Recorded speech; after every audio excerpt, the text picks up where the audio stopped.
Speaking of Courage podcast, everybody, what's up? What is going on, Chase? Same old stuff, man. Just seeing what you got today. Yeah? Nothing going. You're a little nervous, dude.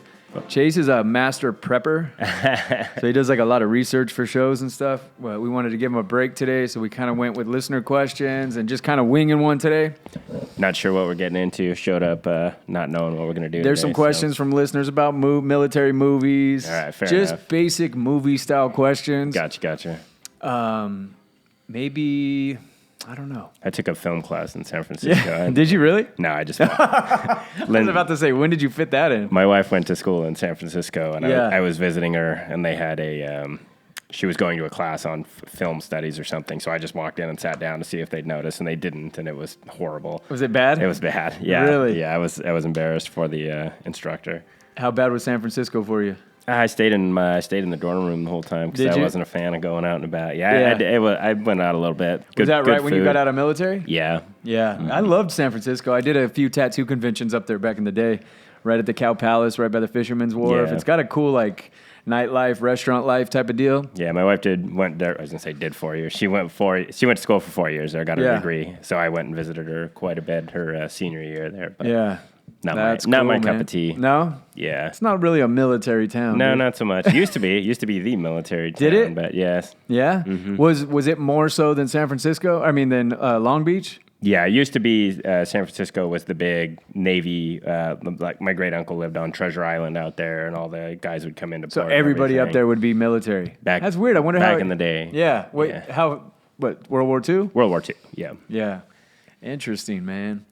So, should we get into a few questions? Whatever you got, man. Let's see what you got. Okay. This is from a YouTube listener message. What do you remember about the day you enlisted?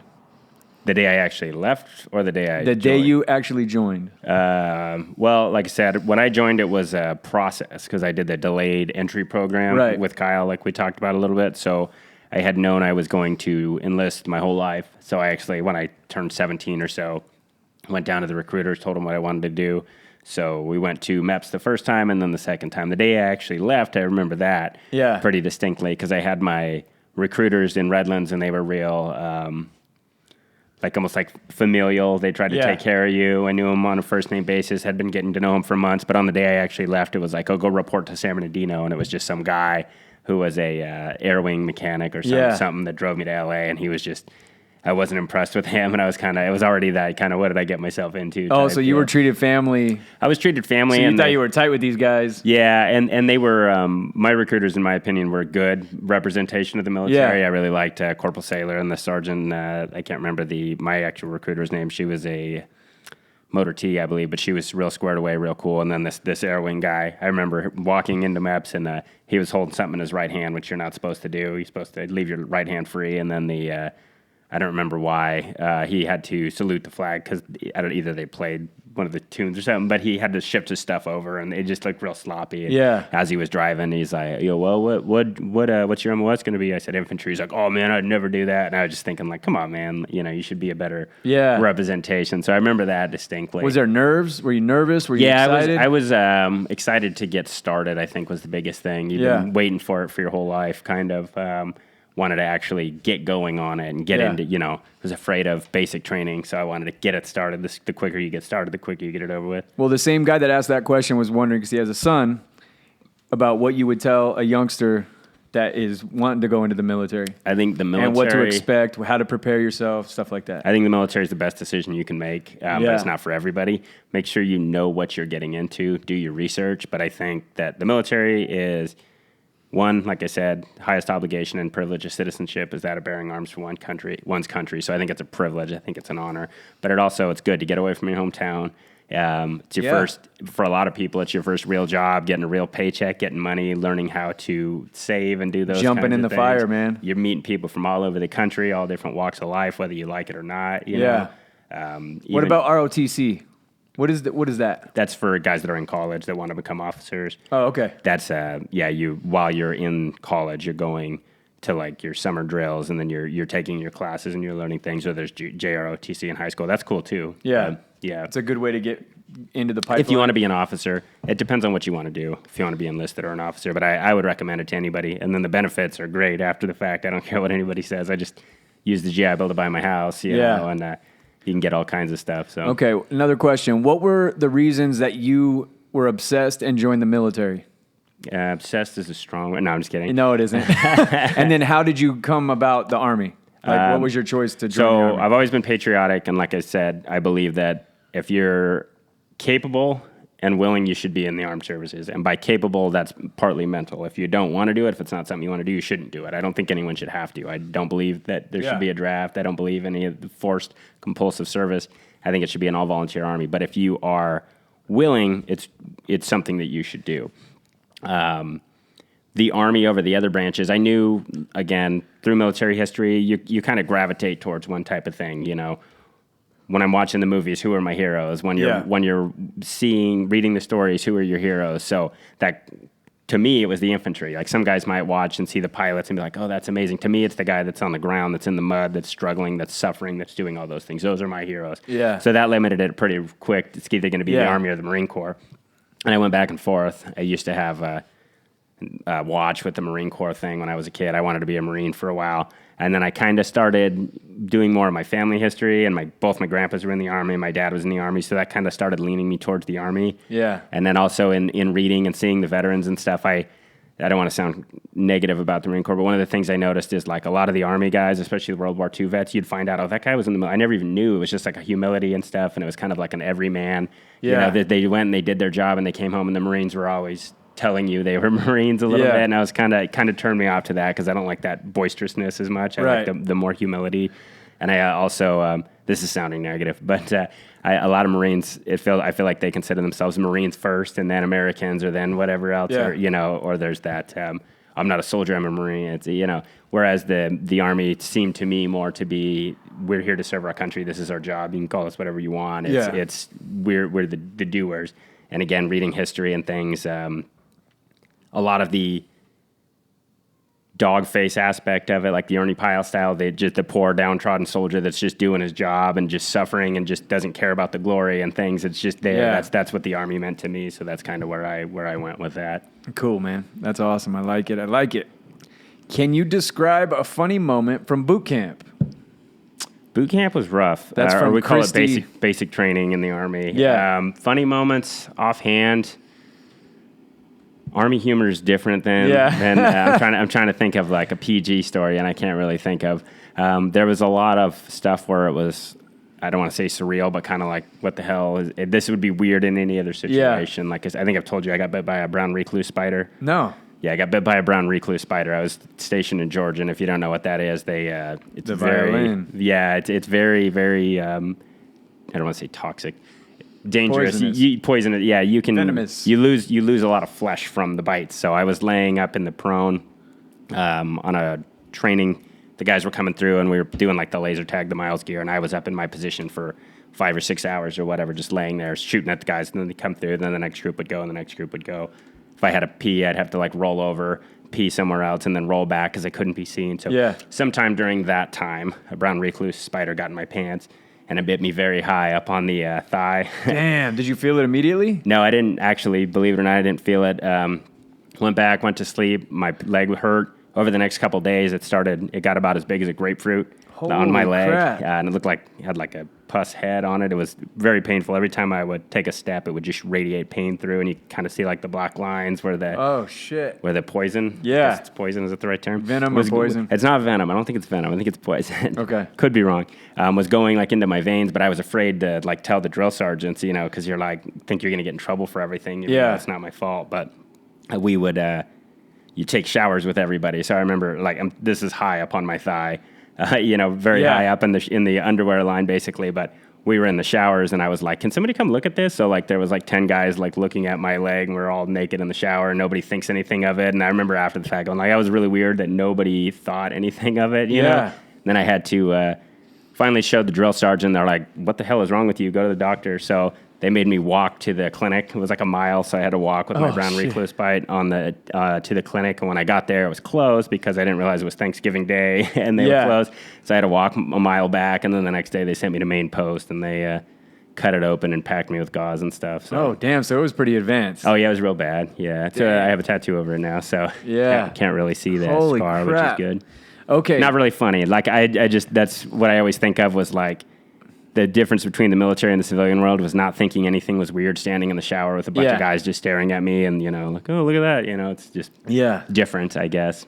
All right. Let's go to Mike. What are some things you remember most about your deployment?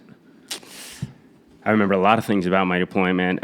Some of the weirder things, like I said, when we talk on the show, it's not always, the combat and the gunfire and this. Yeah.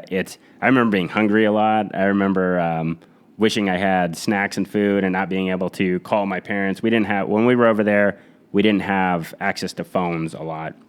They would sell these little phone cards at the, when you go into the chow hall, and it was like $25 and you had to use it all at once. And it was like an hour to talk for $25 or something, Or guys would try to get cell phones, and it was just real expensive. So it was hard to get a hold of your family. Getting the letters back and forth, that kind of stuff sucked. Going to the phone trailers and trying to call my mom, because I knew it was bad for me, but it was worse for them. Because if they didn't hear from me for a week, they're watching the news thinking that means I'm dead or something. But to me, I know I'm chilling or whatever it is, but they don't. So then you kind of forget, and then you're moving around a lot. You're trying to keep track of your equipment, and I haven't talked to my mom in a while. I better call them. So I distinctly remember that kind of stuff. Being hungry, huh? There's not like unlimited food supply. When I think of the young Army, I think of being hungry. That was like the only time in my life I was hungry. Really? Basic training, I was hungry all the time. When you're in the field, you're hungry. And I was in Iraq. We had the chow hall. You could walk to the chow hall and stuff, but you don't get the food you want. Funny story with that is you miss food from home, right? The Iraqi locals that worked on the base for us, we were always bitching. We wanted pizza. We want pizza. They didn't know what pizza was. So one day we were out on patrol or something. We came back in, and then by the gate they were selling pizza. The Iraqis had made pizza, so we're like, "Oh, awesome! They made us pizza." So we bought them. We took them back, and you go to eat them, and they didn't know what pizza was, so they literally just looked at it and tried to imitate it. So it was this nasty, like, pita bread. They got some type of marinara sauce, but the olives weren't pitted, so they were, like, solid olives. And the meat was, like, hot dog meat and stuff. And it was, like right after I took a bite, someone's like, "Don't eat that!" And I'm like, "Oh, no!" And then I realized it was awful. But that's kind of funny. Yeah, that's one of the first things I think of. So the Iraqis at the gates would sell stuff to you guys? Yeah, there was bazaars and markets everywhere. That's what people do when Americans come. You just sell them stuff. Any cool stuff? Yeah, there's a lot of cool stuff. A lot of it's touristy. The Iraqi flags. I bought an Iraqi flag, and all my guys in my platoon signed it, which is cool. You could buy like leather holsters and stuff with Iraqi flags. Stupid little watches with Saddam's face or stuff, junk. Yeah. And then on the other end, they'll have like nice leather coats and stuff you can buy for real cheap. Yeah, guys buying suits and stuff. Then down the way, they have the stuff that like fell off a truck. I remember buying a bunch of CDs for $1 each back when you actually would buy CDs. And that's so interesting. So there was actually like it's like civil Tijuana area. It's like Tijuana. Yeah. Yeah, I was in Baghdad. Baghdad's a major city. They used to tell us, it's a city of 6 million people, and they haven't taken a census in 20 years or whatever, so it could be 10 million people for all we know. So it was real urban. I could show you and real like upgraded and stuff. What would you compare it to? Mexico. Very much like Mexico. So the divide between rich and poor was giant. So you'd see like where the rich were, the area where we were at, there had been rich people there prior. So there was 16-story apartment buildings. You'd go in the apartments, it looked like an American apartment. It looked like you were in downtown LA or something, just in the desert. And then you'd look from the buildings, you'd look down into the slums, and the slums are these little, they were all made out of the same bricks. They felt like they didn't weigh anything. You could put 100 of them on your back. They would just, here's my house, here's my hovel, and then you want to build yours. I got 4 walls, so you only need to build 3. So they'd build 3 off of that, and then off of that, and then off of that. It was just, nasty in the slums. The streets, there was no sewers and stuff, so it was just sewage, like human feces going down the street. Right in the middle of Baghdad? Yeah, all over. You'll hear a lot of veterans talk about that. Just you're walking around with shit on your boots all the time. You're just walking through shit. You just get used to it. Goats and sheep and stuff walking in the middle of the streets. Wow. There's the cars again remind me of like Tijuana. There's just a lot of traffic, people driving. You get in a little fender bender and just keep driving. No one gives a shit. Just broke. Very cars. Interesting place. I was just listening to an interview the other day with Uday's body double. Yeah. Oh yeah. And he was like on the inside and with Saddam, and Saddam treated him like a son, and just how psychotic that whole angle was, dude. That was another thing I remember was in Baghdad, because they cordoned off what was called the green zone, where nobody could go in or out without the checkpoints. But right outside that, when we go do our patrols, we were in a real nice area for a while. Yeah. And people like to talk, so they'd come up and try to tell you stories, and they'd show you scars, and the Uday, and they used to live there and they just shot me. They drove by and they shot me. Or you'll hear stories about, my sister was beautiful and they just took her. They disappeared her basically, and people were getting tortured. That's what this guy was saying in the interview. He said it was horrific. They gave him plastic surgery. He was a longtime friend of this kid, of the guy. And then they gave him plastic surgery to look like him. And he was with him all the time.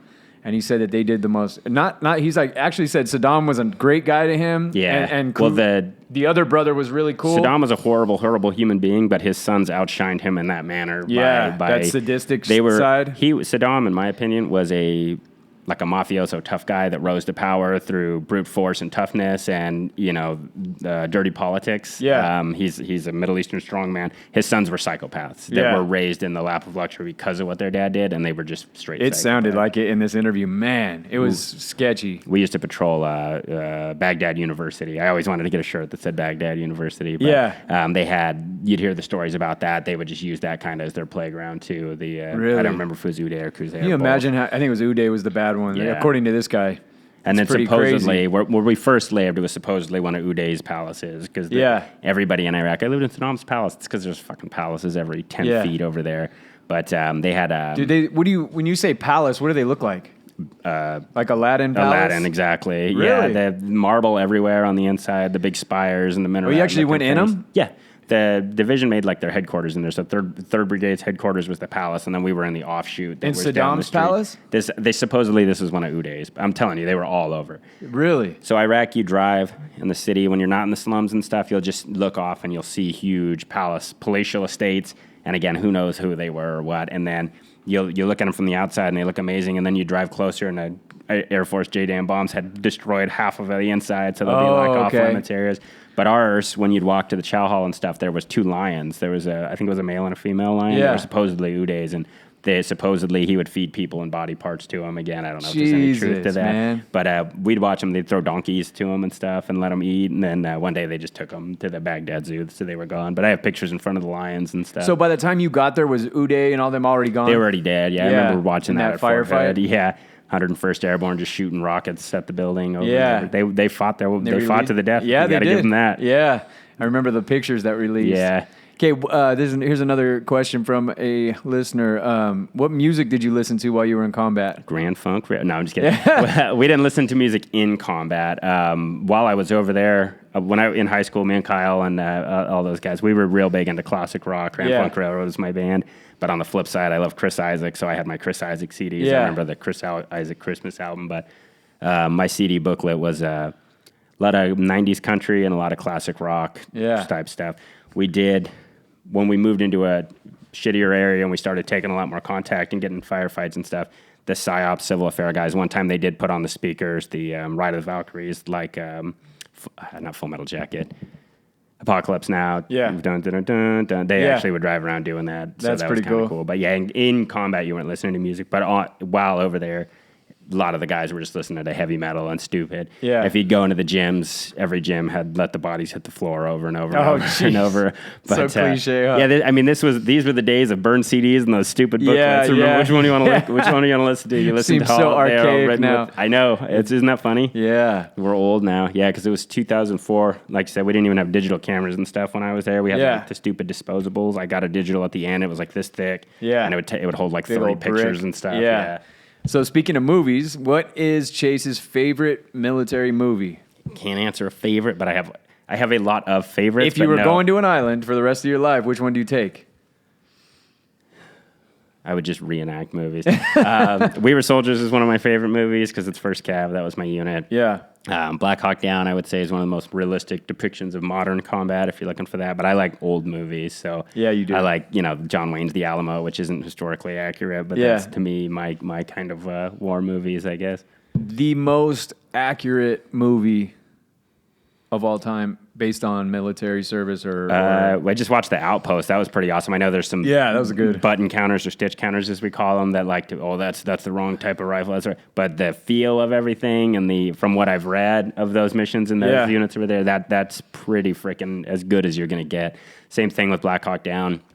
If you want to go historical accuracy, they had to combine several characters into one. They had to combine events. They always do that because otherwise you're going to have a 17-hour movie instead of a 2-hour movie. But the feel of that is awesome to me. The chaos, the uniforms, kind of the machismo of some guys, and then how it changes when they're in the firefights and the tempo and guys getting tired. I like that they showed that.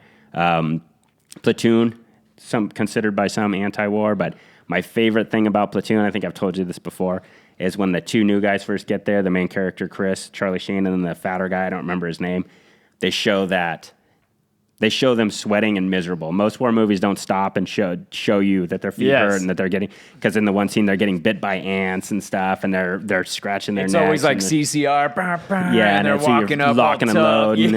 Even I like Apocalypse Now, but to me it's not really a war movie. It's more of like a psychedelic movie that's got war as a backdrop. It doesn't show any of that. Even when they're on the water and stuff, and he's doing karate and he's breaking his hand in the hotel, that doesn't show it to me. Platoon, you have your shitty leaders that are like, just shut the fuck up and take the pain, let's go. And then you have your good guy that's Elias when he's telling him, your pack's too heavy, you don't need this, you don't need that. That's real to me, because it's like, I remember our packing list, and you're like, I can't fit all this. This doesn't even physically fit in my fucking rucksack. This is stupid. You know? And to have like, that's what the Army's saying, but this is what you really need to survive. That was cool. And then the ant bites, your sweat on your neck, the sun coming over you, just the misery and the tiredness, and then the stupidity of things in Platoon. They're burning the shit, and then these guys are getting screwed with, and then the other guy's kissing ass to the lieutenant, so he's getting out of things. That's, in that sense, that's very realistic to me. Now, the most historically inaccurate movie that you've ever seen? There's too many, man. I mean, there's got to be one that was painful. You'd have to leave out like Marine or whatever that one is with John Cena. I mean, anything by Chuck Norris or Steven Seagal is going to be god awfully stupid. That is true.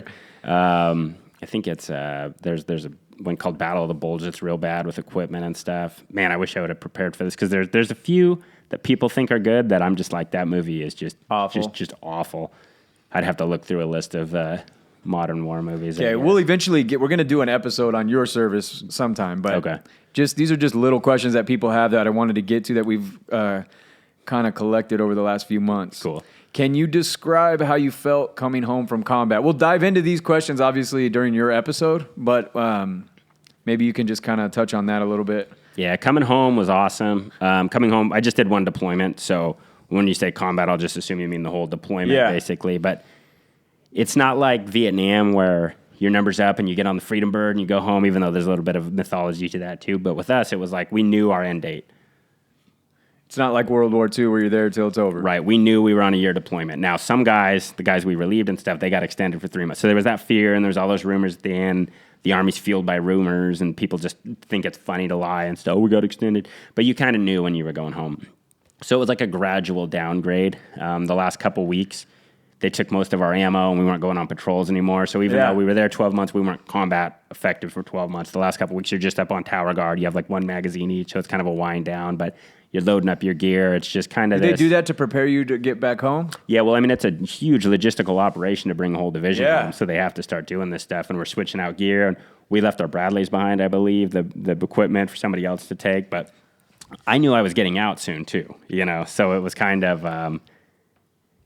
you have these big dreams of what life's going to be like, I guess, and I imagine soldiers throughout history have, like, oh, I'm going to go home and everything's going to be amazing and stuff. But with us, we flew to Kuwait.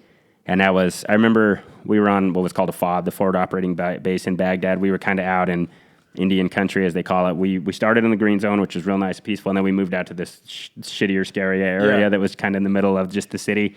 So they came and they picked us up on Blackhawks, the helicopters, and it was nighttime, and we got on the bird, and I don't remember if we had any magazines or just one magazine or what. We had like no ammo, but as the helicopter picked up over the city, I remember looking out and thinking it looked like a modern city. It didn't look like that shitty, slummy area that we'd been walking through. When you're flying over at night and you're seeing the lights, it was beautiful, and it was just like, wow, this is cool. Yeah. And it was kind of this like signing off of like, we're out. It was fitting, and it was cool. But then we ended up going to Kuwait, and we were supposed to leave in a week, and we ended up staying for 3 weeks, and we had to, or longer. We had to wash the whole freaking brigade's vehicle, so that was miserable, and that was just kind of routine. We were sleeping in these giant hangars with probably 1,000 guys on bunk beds. The lights were on constant. There was no off switch for the lights. So just, you'd go and you'd clean vehicles, you'd go back and you'd try to fall miserably asleep, go back. And then when we flew home, finally we landed on Fort Hood. You land on the base. So that was we did it. We're home. I remember thinking, like, I'm going to kiss the ground when I get off and be all dramatic. And then I just didn't do it because I thought it'd be stupid. But I had that feeling in my head, like, we're back in the United States. It's real. We're here. I'm going to get out soon, so I know I don't have to do this. Yeah. And then they drive you to some building. We turned in our rifles. They checked them off. There were some of the guys there that had been wounded and been shipped home prior to. Were waiting for us, so that was cool to see them again. Yeah. Then we got on buses, and they drove us to the parade grounds in Fort Hood. And my mom always remembers this, and my dad, my parents were there. We got off the buses and got behind the buses in these big formations, and then the crowd was all waiting and stuff, and then they moved all the buses. And these are all your family? Yeah, everybody's family. Everybody's family was there.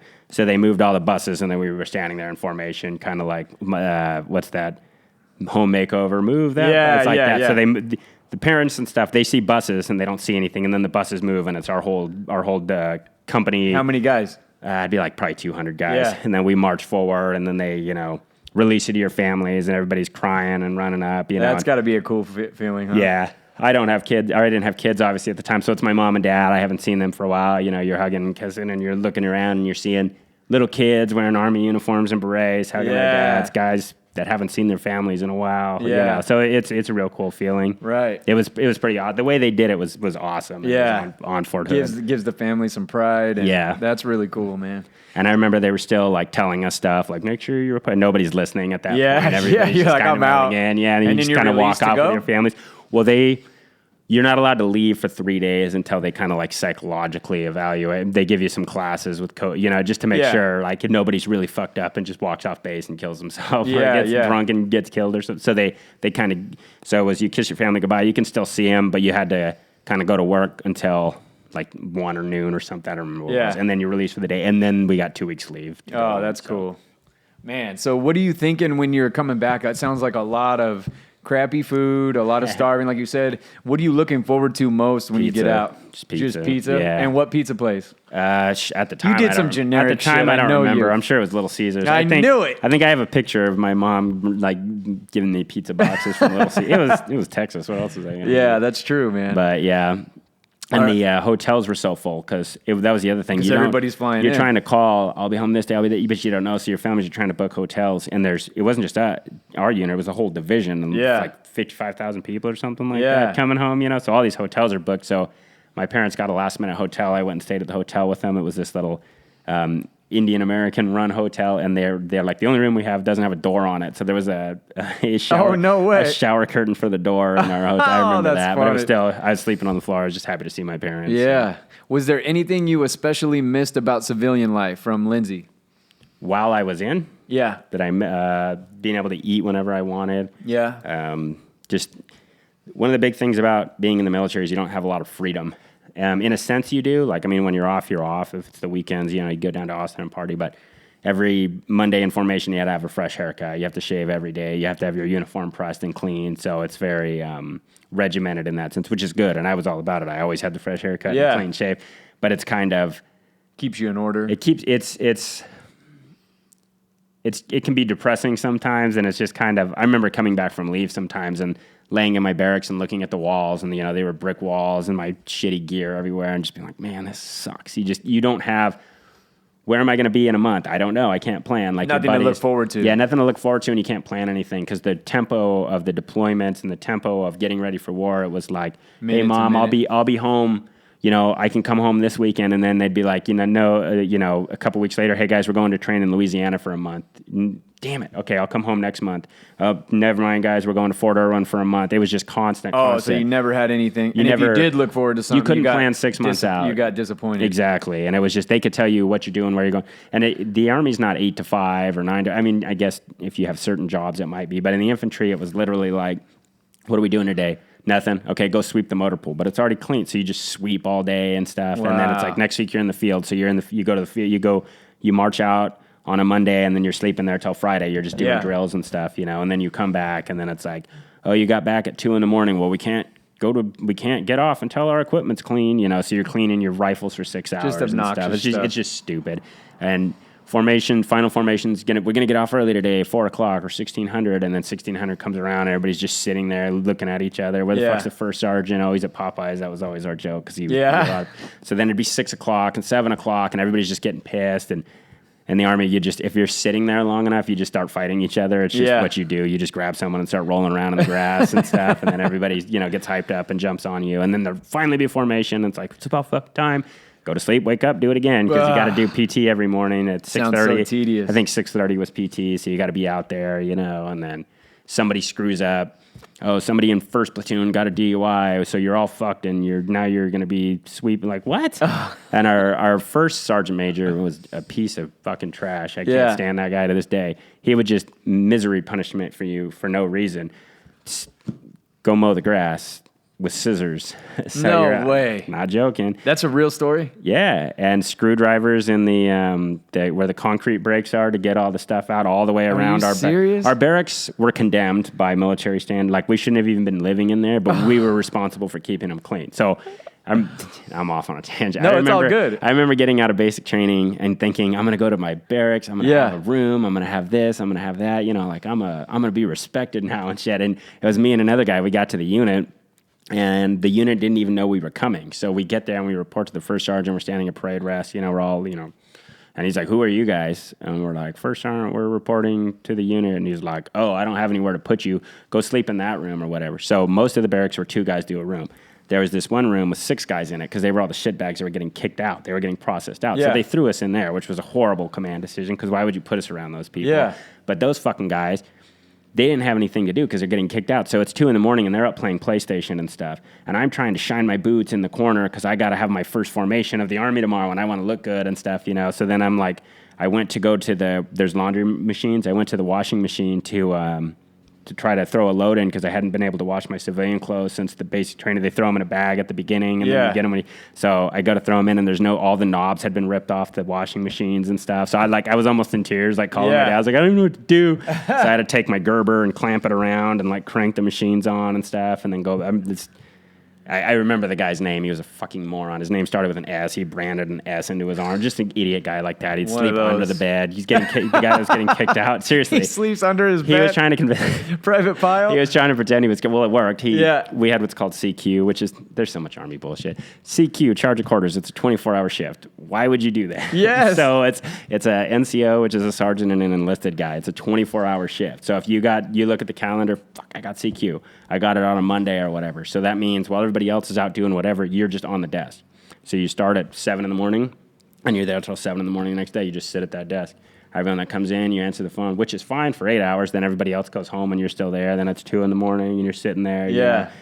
Shift roll one time came in and attacked them with a broom like he was Zorro or something and peed on the CQ. Yeah, just stupid just stuff. Psycho? That's kind of Army type stories for you.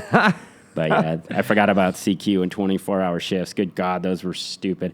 And that was funny, too, because they didn't care who... You're on the calendar, but if you could get someone else to do it for you, you could get someone else to do it. So people would be like, I'll give you $100 if you take my shift. And there was a couple people like, all right, cool. They would do it all the time. Yeah. And then if it was You don't get to sleep the next day? So you're off for the next day, but you have to go to work the day after that. So you're screwed up. Yeah, you're never way. the same. But it was like the going rate was like $100 to take someone's shift. But if it was a weekend shift, it was like $200. Oh, and you could get it on Christmas too. So if you had it on a holiday, people would be paying like $400. So there was guys that had like no family in this country, like that are just coming up. Like fucking give it. I'll take it. Yeah. What did you learn from yourself, or what did you learn about yourself in the Army in general? Yes. Or in I learned a lot of things.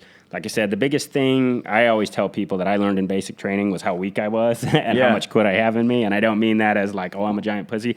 I mean, literally, you think you're tough. And this isn't just because I was a dumb 18-year-old kid. This is most of society that's never been tested. Yeah. When you're put alone by yourself and you have nothing, they strip you down to nothing but your core. You realize who you are and what you have and what you don't have. Yeah. And you realize, man, no I'm not hiding. as tough as I thought I was, kind of. And when you... It's a valuable lesson, though. It's an awesome lesson. It's the best thing I ever learned in my life. I don't see that as a weakness at all. Yeah. I tell people that all the time. I learned how weak I was, and they look at me like, oh, or they do, oh, it's okay, you're not that. No, I don't. Yeah. I know what I'm saying. Yeah. I'm very well at what I'm saying. I know my weaknesses, and you're never going to know my weaknesses because I know where my line's at now. Yeah. I'm going to keep you from ever knowing that. I learned what people can overcome. I learned, again, when I was in the Army, because of 9/11 and because of the time proximity to it. We had guys literally that were millionaires that quit their jobs. Like I said, one of my good buddies, Chuck Smith, he was one of the best guys I've ever met in my life. He was the general manager of all Sonics in the San Antonio area and quit his job just to serve his guys. So we had those kind of guys. And then you also had like the sheriff guy. Yeah. To be fair, he got kicked out, just to make that real clear. That's not but you also had other guys that were dirt poor guys. You had guys, that were like gangsters. You had guys that were cowboys. You had everybody together, and none of that mattered when you were in the field. None of that. It doesn't matter how rich you are, because your money can't fucking buy you, tougher legs. Can't buy you tougher legs to walk with. Doesn't matter, how smart you are, because it's not going to make you shoot better, other than following the fundamentals. None of that shit matters when you're in Baghdad and you're on frickin' hour 20 of being awake, and you got to go on a foot patrol, and none of that stuff matters but you and your character. So you learn who's good people, and you learn who's shitty people, and you learn those kinds of things. And like I said, you learn how to take care of each other. Lindsay, my wife, talks about, she reads all those books and like the tribe, and, people having to, that is a tribe. Your brothers are a tribe. You can fucking hate each other, but you'll die for each other. And that's a weird thing that you'll never see in the civilian world. I don't care what aspect of the world you're in, That's an interesting one, man. I think that's why a lot of people miss it too, probably. Yeah, that's the huge thing about it. You learn. Every military guy that I hear interviewed says the Brotherhood, I miss that a lot it on the line. strips you down to everything. Like I said, I'll punch you in the mouth one day, and then the next day, I'll fucking cover your body and take rounds for you if need be. It's such a weird brotherhood because there's so much on the line, and like you said, you're naked out there. Mm-hmm. Like everybody's seen you at your weakest, your strongest. And that's true too. So you've literally seen each other naked because you're showering together and stuff. Like you're vulnerable as hell. Nothing's together. Off limits. Everybody knows everything about each other. You're just screwing around. I have a video. It's up on my Facebook of me and my roommate, Davis. We'd always mess with him. He was a great dude. He's still a great dude. But we'd always make fun of him because he was easy to get a rise out of. So it's me and my buddy Courtois, and we're kind of messing with him. And then everyone in the barracks is just coming in our rooms, just fucking with him. And it's like an 8-minute video, and you watch the beginning where Davis is losing his shit, pissed at everybody, and then there's this arc in the middle when it becomes funny and everybody's kind of laughing, and then all of a sudden everybody just kind of naturally goes away, and then we all just start taking our clothes off because we're changing to go out. And it's just this weird rhythm of life.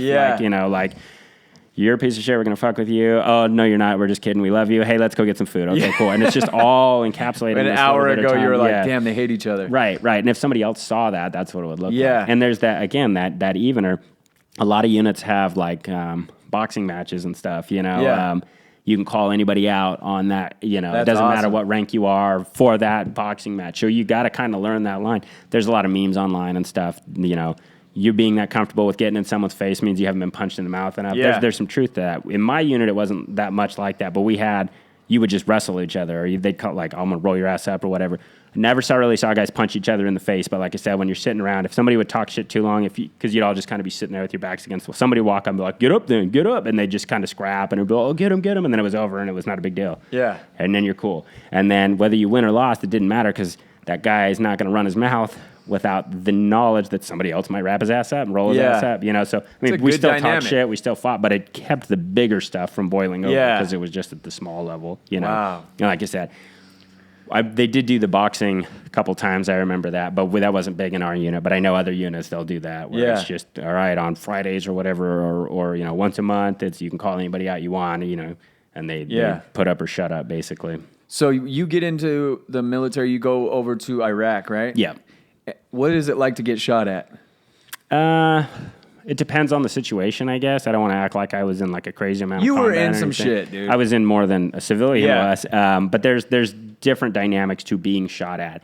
There's being shot at where you're on a building and you hear pop, and you're literally like, was that a gunshot? I don't even, it's far away. And then there's others when it's like, oh, close. Fuck, I think I'm going to die. Like I said, there was very few, but some instances where I felt like I was being directly shot at. And I remember when I got my Silver Star, I distinctly remember bracing to get shot, as I was running, I was expecting it any minute and just kind of telling myself, just keep going, keep going, keep going. Like when it hits you, just try to keep going, try to keep going, try to keep going. Don't fall down right here. So mentally, I was thinking that. And you could feel the bullets coming by and stuff? To a degree. I mean, I don't know how much of that is just in my memory or how much of it's psychological or what have you, but I've heard gunshots go by me. I've heard, and I remember one time just on a regular ass patrol, just walking, and it was we came into an open area and we were getting shot at, and it was go get to the Bradleys, and it was one guy hold cover, one guy hold cover, run. One guy hold cover, one guy hold cover, run. And I remember I heard shooting and I ran and I was just looking forward, and then the medic case was like, "Holy shit, dude, you almost got shot." And I'm like, "Well, yeah, did I? I didn't even know." Like he's like, "Yeah, they fucking, I didn't even know." Wow. So, but when you're on patrol and stuff, there's like a constant latent fear of being blown up, I guess, to a degree. That the bullets don't seem as much. Yeah, that the fiery, explosive death of Iraq would have been a lot worse to me than getting shot. I feel that feels like it would be so much more agonizing with PTSD and things like that when you're running around and you're not running around, driving around in whatever vehicles you are. And there was a time there where there were IEDs going off all the time, yeah, right? And that's one of the big things about Iraq is, again, like the truck drivers and stuff that were doing the convoys. There's something about that, like, where you're constantly like... And you can't be like that, so then they kind of let down, so then it's that up-down stress is real bad. Yeah, I would imagine that would lead to a lot of post stuff, you know what I mean? Yeah, it's you're constantly on edge. It grinds you down, like we talked about with World War I and shell shock. Shell shock is a little bit more, because it has to do with the actual concussive elements and the explosions. Very similar to the artillery. You know, you hear the vroom, but and then okay, good. I remember in training, they told us the Iraqis will hide IEDs and improvised explosive device. They'll hide bombs, they'll hide IEDs in dead animals and trash. So when we would do our training, like in Louisiana, you'd see trash and you'd stop and you'd cordon it up. When you got to Iraq, the whole country was dead animals and trash. So we're like, well, what the fuck do we do? Like literally, there's a dead goat, there's a dead sheep, there's just trash from just here everywhere? to everywhere. It's just the country was just filthy. See, that's little stuff I don't think people would think about. Right, and it's funny because, like I said, in theory, okay, if I see some disturbing trash or something, I'll go, okay, what are you gonna do? You can't, so you just keep on going. You just get used to it. Yeah, and I remember one mission, like some of our missions were just patrol. You'd go out and patrol. Some of them were like thunder runs. You'd drive around. Some of them were we'd go hit targets and stuff, Yeah. And then sometimes we were hitting the enemy real hard, and then they would come back. We were in the area called Haifa Street, and I don't remember what it was. We were going to do some big mission, but the enemy knew somehow. So we came out, the streets were completely cleared, and we were in the big Bradleys with the big 25 Mike guns. So before the infantry got out, before they let us out of the back, there was all these targets out in the street that they thought were IED. So the gunners just blew them up. They just shot them with the 25s. And were any of them bombs? Yeah, some of them blew up. No shit. But they just, that was one way around that, because we weren't truck drivers. We were fucking infantry. So, we'll just shoot it, and then... and once you shoot it, it goes boom. Yeah, they go boom, and then we'd get out and run. But again, I was real lucky. I wasn't around a lot of this, but a lot of our unit and Charlie Company and stuff, they would just get more and more elaborate. We kept clearing the same apartment buildings. You'd go in, clear the apartment building, you'd go up, you'd set up for 24 hours, and you'd stay in there or whatever. Yeah. So they know you're coming. So the next time you'd come out, they'd have barricades up. They'd have like tables and chairs and stuff. And then they started putting like smaller tripwire bombs, grenades, IEDs up in the like the entryways and the walkways and stuff. And I never had any of those go off, but there were other guys in the unit and the sister units and stuff that had that kind of explosive. So that's always on edge too. But as stupid as it sounds, I thought the whole thing was fun. So it never really scared me. I was just kind of like, whatever. Fucking just run in there. Because the barricades, I remember, we called them hooligan tools. Yeah. I didn't learn until years later that's called a Halligan tool, that pry bar. You called it a hooligan? Well, we called the whole kit the hooligan tools. Yeah. It was a Halligan bar, bolt cutters, and a sledgehammer. And somebody would carry it on their back. It was on a big backpack. It was a big, heavy thing. So when you'd come across, gates and stuff, and then we also had the shotgun. Somebody would carry a shotgun clip to them. You could blow the gates off, the hinges off the gates and stuff.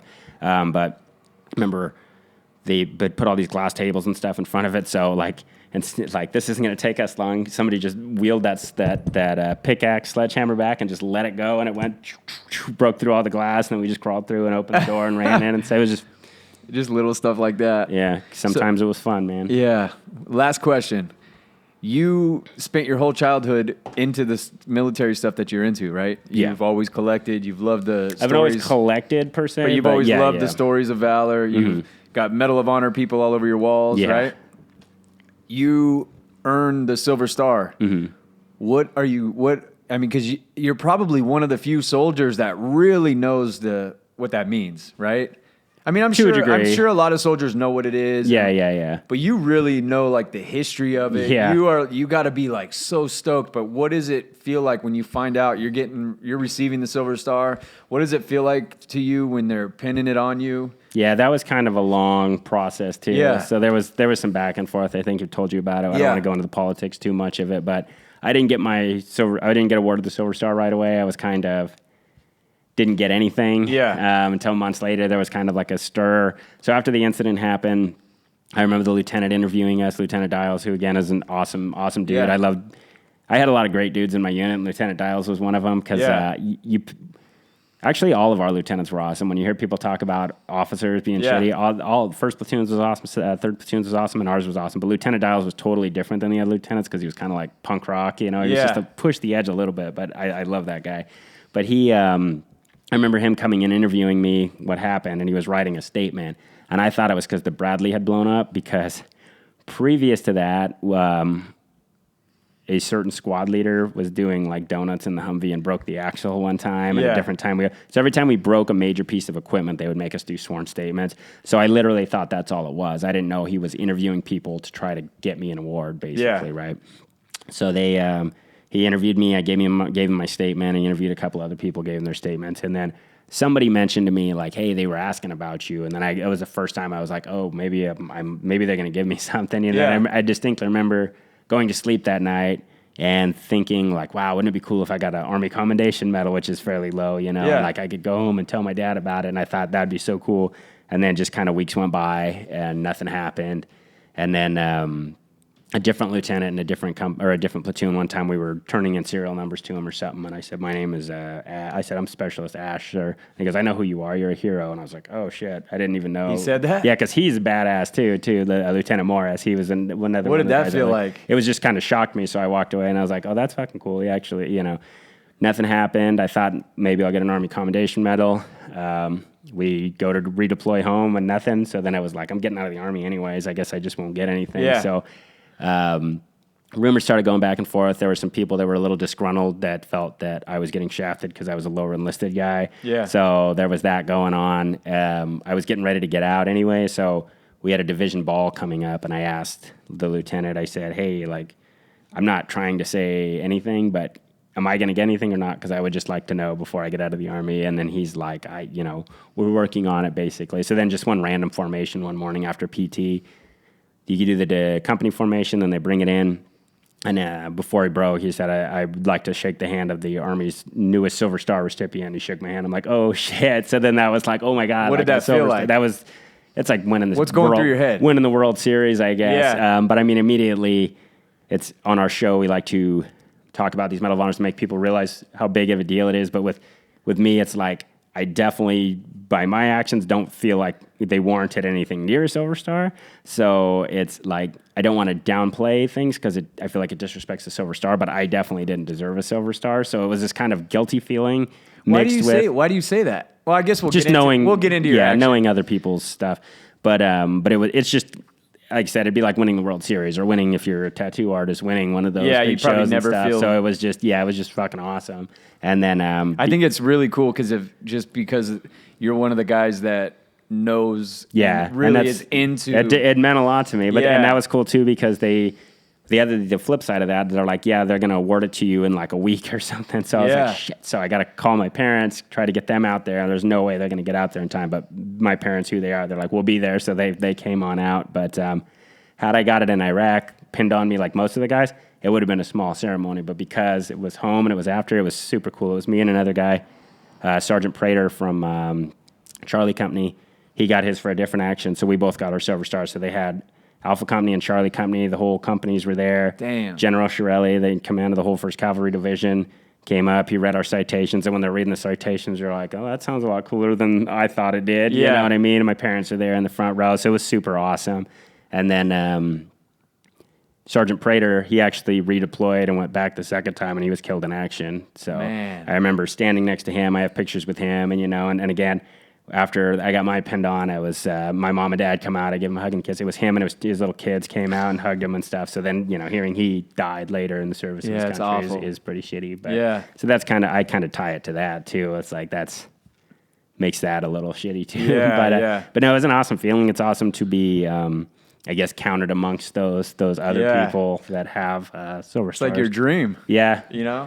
My goal, as stupid as this sounds, in the Army, I wanted a combat infantry badge, which is what I have, and that's the award I'm most proud of, is my combat infantry badge, because it ties me just to every other regular grunt who's ever fought and served. Yeah. That's cool, man.